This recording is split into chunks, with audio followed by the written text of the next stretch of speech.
Overnight, people rallying for the hostages in Tel Aviv, calling for a ceasefire. Well, there's frustration, there's anger on the streets of Tel Aviv. This is the movement pressuring the Israeli government to get a deal to get the hostages home. But a deal also depends on Hamas.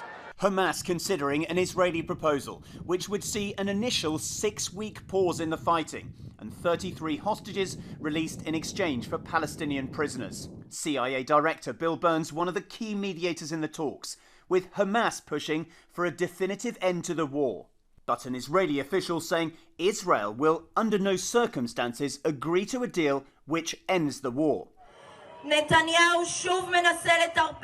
This morning, a mother of one of the hostages saying Prime Minister Netanyahu is, quote, hiding behind those anonymous comments, accusing the Israeli leader of initiating another move to torpedo the deal.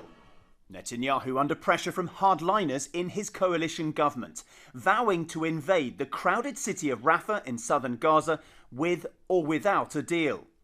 Jonathan Dechelchen, whose son Sagi is, we think, one of 5 Americans still held by Hamas, telling me he hopes Netanyahu will prioritize the hostages. We will see whether our Prime Minister has the moral backbone and the political backbone to stand up to these forces and do what's for the good of the country and not just his own narrow political interest to stay in power. We will know that fairly shortly.